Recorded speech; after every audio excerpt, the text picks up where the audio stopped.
Class 10th आपके ये chapter 15 करा दिया मैंने। ये कवि परिचय मोहन राकेश का आखिरी चट्टान। ठीक है, आखिरी चट्टान मैंने इसको यहाँ तक पढ़ा दिया था। जिसने भी ध्यान से सुना होगा, चैप्टर बहुत लेंदी है बेटा, तो अगर आप इस वीडियो को सुन लोगे तो समझ में आ जाएगा, पढ़ने की ज़रूरत नहीं है फिर। अब क्या है, पहली बार जब वो लेखक वहाँ गया, जो सनसेट पॉइंट था, है ना, तो फिर वहाँ पर जो वहाँ का सीन था, फिर लेखक उस सीन के बारे में बता रहे थे। वो जो सनसेट देखने के लिए वो ऐसे सबसे ऊंची चोटी पर चढ़ गया, ऐसा लग रहा था कि वो सबसे ऊंची चोटी पर चढ़ गया हो जिसको उसने पहली बार चढ़ा हो, है ना। तो ये लास्ट में ये था। फिर वहाँ से उसने आखिरकार सनसेट पॉइंट सनसेट होते हुए देख ही लिया था। पीछे फिर क्या था, पीछे दाईं तरफ दूर दूर तक उगे नारियलों के झुरमुट नजर आ रहे थे। गूंजती हुई तेज हवा से उसकी उनकी टहनियाँ ऊपर को उठ रही थी। आकाश की तरफ उठकर हिलती हुई वे टहनियाँ ऐसी लग रही थी जैसे उन्मुक्त रति के क्षणों में उनकी नग्न नवयुवतियों की बाहें। मतलब ये इमेजिनेशन है कवि की, जो उसने सीन देखा कि भाई पेड़ है, अब जो नारियल है, अपन क्या करेंगे, जहाँ कहीं जाएंगे अगर तो नारियल के पेड़ देखे अपन को सिंपल सी यही इमेजिन, यही होगा, अपन यही बोलेंगे अरे नारियल के पेड़ है, इतना ही बोलेंगे ना। तो ये तो कवि की रचना है, कवि का रचना कौशल इतना अच्छा है कि उन्होंने ऐसा वर्णन किया है। तो ऐसा लग रहा है, मतलब टहनियों को देख करके भी लग रहा है कि वो अंधेरी अंधेरी काली काली टहनियाँ दिखती होगी ना जैसे शाम को, तो ऐसा लग रहा है उन्मुक्त रति के क्षणों में किन्हीं नग्न वन युवतियों की बाहें हो, यानी कि वन की जो लड़कियां हैं उनकी बाहें हो, ऐसा लग रहा है वो जो शाखाएं हैं उनको देख के। पश्चिमी तट के साथ साथ सूखी पहाड़ियों की एक श्रृंखला दूर तक चली गई थी, जो सामने फैली रेत के कारण बहुत रूखी बीहड़ और वीरान लग रही थी। ठीक है, पश्चिमी तट के सूखी पहाड़ियों की श्रृंखला, यानी पहाड़ियों की जो लाइन है वो दूर तक चले, ऐसा लग रहा था दूर तक, है ना, से दिख रही है, काली काली सी, है ना। सूर्य पानी की सतह के पास पहुंच गया था। सुनहली किरणों ने पीली रेत को एक नया सा रंग दे दिया था। यानी जो वो सूर्य जब पानी के पास पहुंचता था वो एक कलर कैसा हो जाता है, वैसा हो गया था। उस रंग में रेत इस तरह चमक रही थी जैसे अभी अभी उसका निर्माण करके उसे वहाँ उंडेला गया हो। यानी ऐसा लग रहा था कि रेत को भी अभी बना करके वहाँ पर खाली किया है। मैंने उस रेत पर दूर तक बने अपने पैरों के निशान को देखा। अपन चलते हैं ना तो रेत में पैर बन जाते हैं, जैसे रेत का कुंवार अपन पहली बार उन निशानों से टूटा। यानी कि एक मतलब है ना, प्लेन पूरी की पूरी हवा से मतलब रेत ऐसे बिछ रखी है ना, और फिर अपन उस पर चलते हैं तो क्या होता है, रेगिस्तान में तो ये होता है पैरों के निशान बन जाते हैं। फिर धीरे धीरे वो सारे पैरों के निशान मिटने लगते हैं। क्यों? क्योंकि हवा से जब रेत उड़ती है तो वो उसको पूरा ओट लेती है, जो निशान है ढक लेती है, फिर वापस वो एज इट इज़ हो जाता है। इससे मन में एक सिरहन भी हुई, हल्की उदासी भी गिर आई। अब है, सूर्य का गोला पानी भी सतह से छू गया था। अब देखो इतना कि मतलब पानी, सूरज ने डूबने लग गया था, अस्त होने लग गया था ना।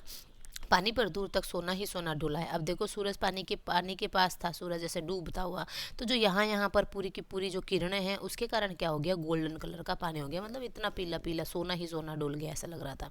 पर वह रंग इतनी जल्दी बदल रहा था कि किसी भी एक क्षण के लिए उसे एक नाम देना असंभव था। यानी कि जब सूरज डूबते डूबते हर एक पल अलग अलग कलर दे रहा था, तो उस कलर का बताना मतलब मुश्किल है कि गोल्डन है और या फिर ऑरेंज कलर का है, मतलब पल पल में चेंज हो रहा था।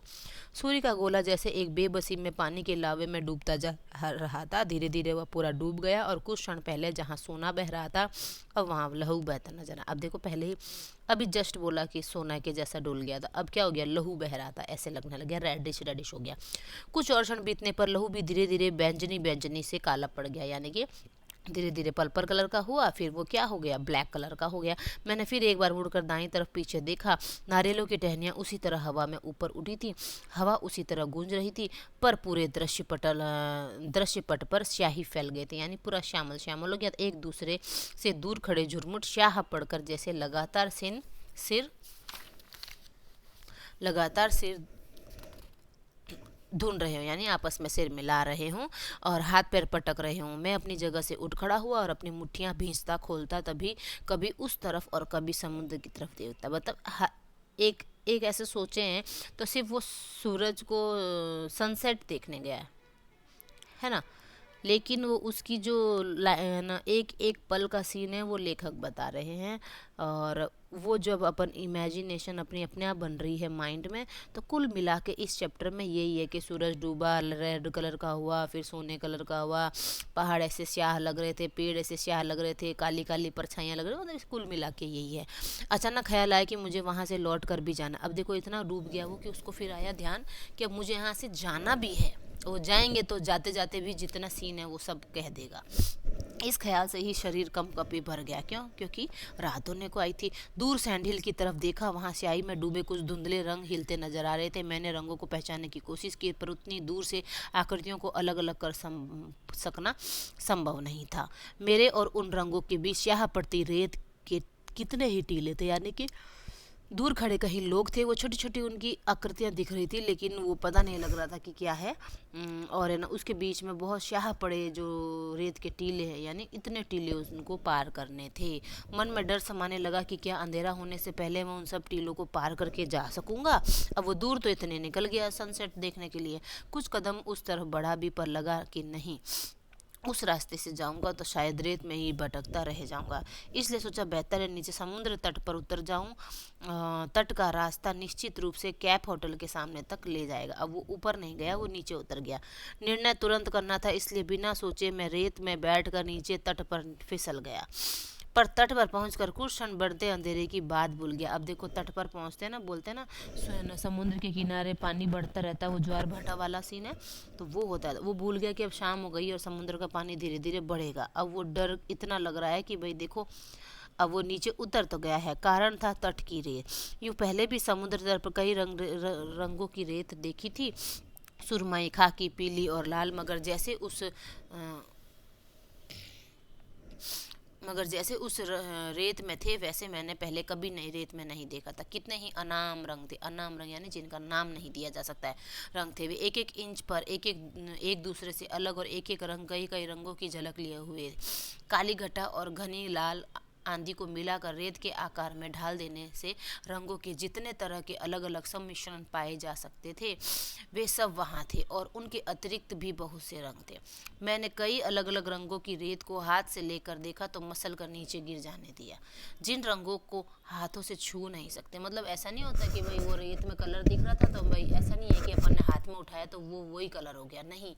वो कलर तो क्या है, वो रेत तो कैसी कलर की है, भूरी मिट्टी है, लेकिन वो सूरज की किरणों के कारण अलग अलग रंग कर रही थी। तो उन्होंने हाथ में पकड़ा तो वो हाथ में फिर बेरंग हो गई वापस। वो उन्हें पैरों से मसल दिया। मन था कि किसी हर तरह की थोड़ी थोड़ी रेत अपने पास रख लूं, पर उसका कोई उपाय नहीं था। यह सोचकर कि फिर किसी दिन आकर उसे रेत को बटोरूंगा, मैं उदास मन से वहां से आगे चल दिया। समुद्र में पानी बढ़ रहा था, तट की चौड़ाई धीरे धीरे कम होती जा रही थी। एक लहर मेरे पैरों को भिगो गई, और तो सहसा मुझे खतरे का एहसास हुआ। अब वो देखो बढ़ रही है लहरें, शाम को ना पूरी लहरें बढ़ जाती है, पानी का तट में पानी बढ़ जाता है, और सुबह जब वापस सूरज उगता है तो वो धीरे धीरे पानी वापस वहाँ से खाली हो जाता है। मैं जल्दी जल्दी चलने लगा। तट का सिर्फ तीन तीन चार चार फुट का हिस्सा पानी से भरा बाहर था। 3-4 फुट का एरिया था, जैसे फुटपाथ जैसे वहाँ पर चल रहा था। लग रहा था कि जल्दी ही पानी उसे भी अपने अंदर समा लेगा। एक बार सोचा कि खड़ी रेत से होकर फिर ऊपर चला जाऊं, पर फिर स्याह पड़ती इस रेत की दीवार की तरह उठी थी। उस रास्ते जाने की कोशिश करना ही बेकार था। मेरे मन में खतरा बढ़ गया। मैं दौड़ने लगा। दो एक और लहरें पैरों के नीचे तट आकर लौट गई। मैंने जूता उतारकर हाथ में ले लिया। एक ऊंची लहर से बचकर इस तरह दौड़ा जैसे सचमुच वह मुझे अपने लपेट में लेने आ रही हो। सामने एक ऊंची चट्टान थी। वक्त पर अपने को संभालने की कोशिश की, फिर भी उससे टकरा गया। बाहों पर हल्की खरोच आ गई, ज्यादा चोट नहीं लगी। चट्टान पानी के अंदर तक चली गई थी। उसे बचाकर आगे जाने के लिए पानी में उतरना आवश्यक था, पर उस समय पानी की तरफ पांव बढ़ाने का मेरा साहस नहीं हुआ। मैं चट्टान की नोकों पर पैर सुंदर रंगों का रेशम पहना मैं चट्टानों की नोकों पर पैर सुंदर रंगों का रेशम पहना था। हवा समुद्र की तरह उस रेशम में भी लहरें पैदा कर रही थी। मिशनरी युवतियां वहां आकर थकी सी एक तरफ बैठ गई। उस पूरे कैनवास में एक तरफ छिटके हुए कुछ बिंदुओं की तरह उनसे कुछ दूर का एक रंगहीन बिंदु। मैं ज्यादा देर अपनी जगह स्थिर नहीं रह सका। सैंड हिल से के सामने पूरा विस्तार तो दिखाई दे रहा था, पर अरब सागर की तरफ एक और ऊंचा टीला था जो उधर से विस्तार को ओट में लिए था। सूर्यास्त पूरे विस्तार की पृष्ठभूमि में देखा जा सके, इसके लिए कुछ देर में सैंड हिल पर रुका रहकर आगे उस टीले की तरफ चल दिया। पर रेत पर अपने अकेले कदमों को घसीटता वहां पहुंचा तो देखा कि उससे आगे उससे भी ऊंचा एक टीला है। ये कुछ मेरे प्रॉब्लम है क्या? 83 पेज है ये। 83, 84, 83, 84, ये 85। अच्छा, मैं चट्टानों की नोकों पर, ये थोड़ा मेरे पेपर में प्रॉब्लम था, ठीक है। मैं चट्टानों की नोकों पर पैर रखता किसी तरह उसके ऊपर पहुंच गया।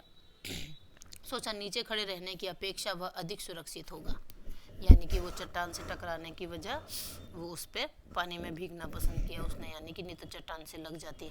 पर ऊपर पहुंचकर लगा जैसे मेरा एक मजाक किया गया हो। चट्टान के उस तरफ तट का खुला फैलाव था, लगभग 100 फुट का। कितने ही लोग वहां टहल रहे थे। अब देखो, अगर वो चट्टान के इस तरफ चल रहा था, है ना, तो पानी के थपेड़े सह रहा था। अगर वो चट्टान के उस तरफ पूरा खुला एरिया था, सोचो, तो वो ऐसा लग रहा था जैसे मेरे साथ मजाक हो रहा है। वहाँ तो इतना एरिया है, कितने ही लोग वहाँ टहल रहे थे। ऊपर सड़क पर जाने के लिए वहाँ से रास्ता भी बना था। मन में डर निकल जाने से मुझे अपना आप काफ़ी हल्का लगा और मैं चट्टान से नीचे कूद गया। रात कैप होटल का लॉन, अंधेरे में हिंद महासागर को काटती कुछ शाह लकीरें, एक पौधे की टहनियाँ, नीचे सड़क पर टॉर्च जलाता बुझाता एक आदमी, दक्षिण पूर्व के क्षितिज में एक जहाज की मध्यम सी रोशनी। ऐसा सीन था वहाँ पर, ठीक है। मन बहुत बेचैन था, बिना बिना पूरी तरह भीगे सूखती मिट्टी की तरह।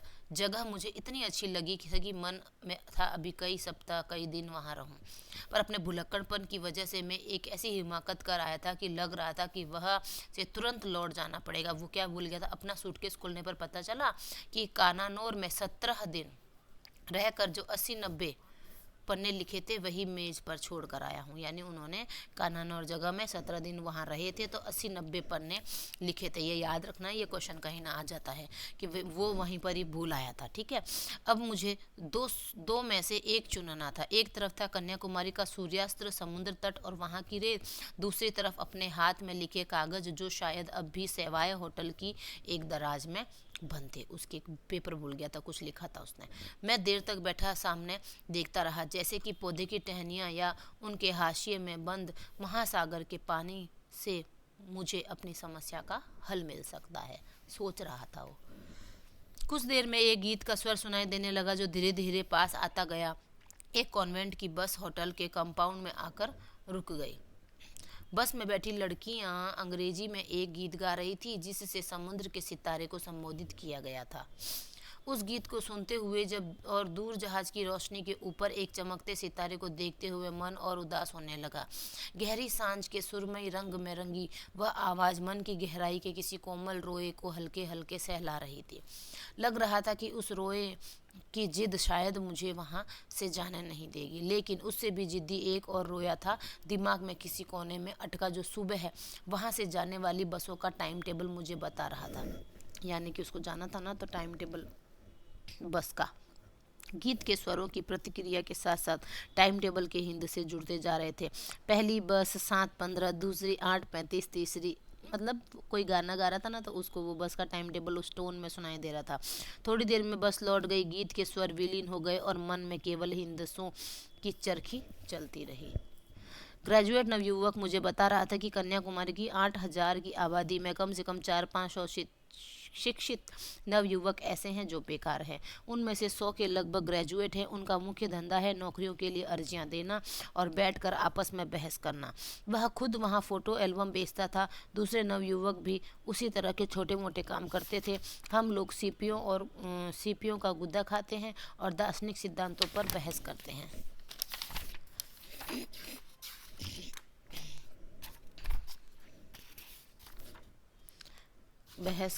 अब मेरा एक पेज और वापस रिपीट हो रहा है।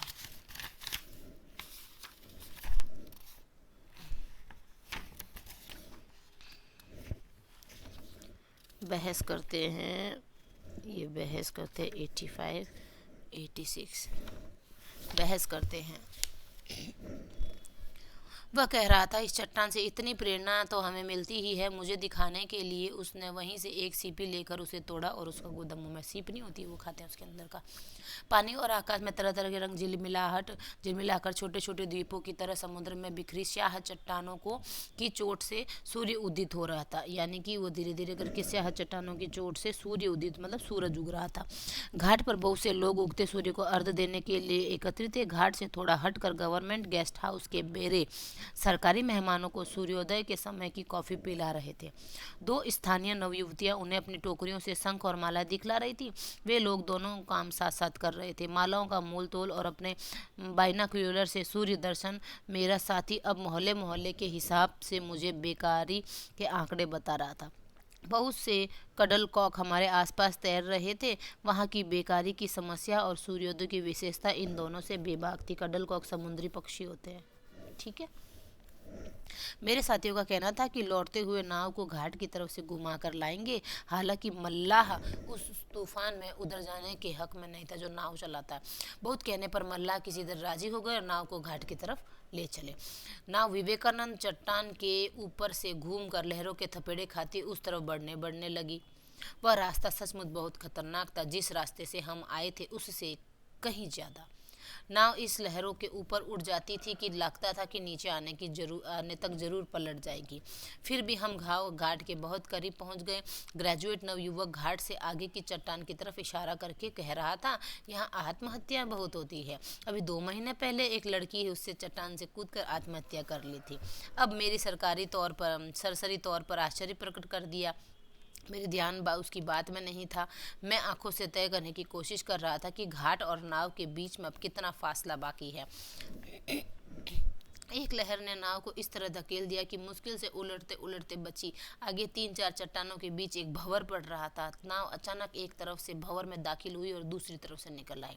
इससे पहले कि मल्लाह उसे संभाल पाते, वह फिर उसी तरह भंवर में दाखिल होकर घूम गई। मुझे कुछ क्षणों के लिए भंवर और उसकी घूमती नाव के सिवा और किसी चीज की चेतना ही नहीं रही। चेतना हुई जब भंवर में 3-4 चक्कर खाने के बाद नाव किसी तरह उससे बाहर निकल आई। भंवर नहीं होता पानी में, उसके अंदर चले जाते हैं तो मर ही जाते हैं, मतलब फिर सब कुछ अस्त हो जाता है। यह अपने आप या मल्लाहों की कोशिश से मैं नहीं कह सकता। भंवर से कुछ दूर आ जाने पर ग्रेजुएट नवयुवक ने बताया कि हम उस चट्टान को लगभग छू कर आए हैं जिस पर से कूदकर उस नवयुवती ने कन्याकुमारी की साक्षी में आत्महत्या की थी। यानी कि वो कन्याकुमारी की साक्षी मतलब वो उसका सबूत है। पर मैंने तब तक उस चट्टान की तरफ ध्यान से नहीं देखा था जब तक हम किनारे के बहुत पास नहीं पहुंच गए थे। यह भी वहां पहुंचकर जाना कि घाट की तरफ से आने का इरादा छोड़कर मल्लाह उसी रास्ते से नाव को वापस लाए हैं जिस रास्ते से पहले गए थे। कन्याकुमारी के मंदिर में पूजा की घंटियां बज रही थी। भक्तों की एक मंडली अंदर जाने से पहले मंदिर की दीवार के पास रुककर उसे प्रणाम कर रही थी। सरकारी मेहमान गेस्ट हाउस की तरफ लौट रहे थे।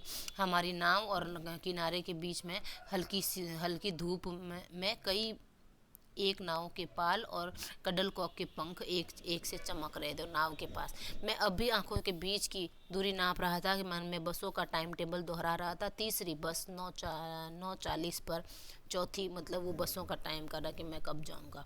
उसके बाद एक शाम वहाँ रुक घर काननौर लौट गया। वहाँ जानकर अपने लिखे कागज तो मिल गए, पर तब तक चौकीदार ने उन्हें मोड़कर अपनी कॉपी बना ली थी। कागजों पर लिखाई एक ही तरफ थी, इसीलिए उनके खाली हिस्सों पर उसने अपना हिसाब लिखने शुरू कर दिया। पेपर होता ना तो एक तरफ लिखा हुआ था, पीछे खाली था, तो उसने क्या किया, मोड़ मोड़ के अपनी कॉपी बना ली और उसमें अपना हिसाब लिखता गया जहाँ खाली था। जब मैंने वह कॉपी उससे ली तो उसे शायद उससे कम निराशा नहीं हुई जितनी कन्याकुमारी पहुंचकर अपना सूटकेस खोलने पर मुझे हुई थी। ठीक है, ये चैप्टर है। ये मेरे थोड़ा प्रॉब्लम था, डबल थे, इसलिए थोड़ा दिक्कत हो गई। इस चैप्टर को अच्छे से ध्यान से सुन लेना बेटा, और इसके नेक्स्ट वीडियो में मैं क्वेश्चन आंसर कराऊंगी। इसको जल्दी भी सुन लोगे ना, बस इसमें क्या है, प्राकृतिक दृश्य है, सीन है, सूरज, कुल मिला के टोटल तो यही है कि वो समुद्र के तट पर गया है, वहाँ पर जो उसकी किरणें हैं, सूर्य अस्त हो रहा है, वहाँ की जो किरणें जो बार बार रिपीट रिपीट रिपीट हो रही है, चेंज हो रही है, तो उसको उन्होंने अपने रचना कौशल से इतना सुंदर बना, मतलब उस चैप्टर को पूरा का पूरा उसी में वही वही वही वही लिखा है। उधर का सीन, मतलब इमेजिनेशन जो उनकी है वो। सूरज डूब रहा है, फिर जब वो सूरज डूब गया, फिर वो वापस जाना चाहा तो उन्होंने कहा कि अब मैं यहाँ से इतने रेत के टीले पार करके जाऊँगा तो रात हो जाएगी। तो फिर उन्होंने क्या किया, वो नीचे समुद्र तट पर उतर गए, फिर वहाँ से किनारे किनारे जाने लगे। तो फिर धीरे धीरे जब शाम होती है ना, तो समुद्र का तट का पानी बढ़ता जाता है, जैसे ज्वार भाटा की वजह से, ज्वार भाटा कहते हैं ना, तो फिर है ना बढ़ता जाता है। तो फिर अब जैसे जैसे वो लौट रहे थे वैसे वैसे पानी बढ़ रहा था, फिर पानी के थपेड़े खाए उन्होंने, फिर एक चट्टान से भी टकराए।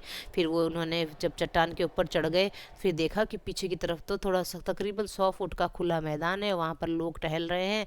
वो कह रहा है कि जैसे मेरे साथ तो मजाक हुआ है कि मैं तो यहाँ फंसा फंसा सा जान पड़ता था और यहाँ पर चट्टान, फिर वो चट्टान के उधर कूद गए कूद गए। फिर वापस वो किसी के साथ में, कोई एक नवयुवक है ग्रेजुएट, फिर वो उसके साथ वापस घूमने के लिए निकले नाव में, फिर वो मल्लाह नाव में ले गया उनको।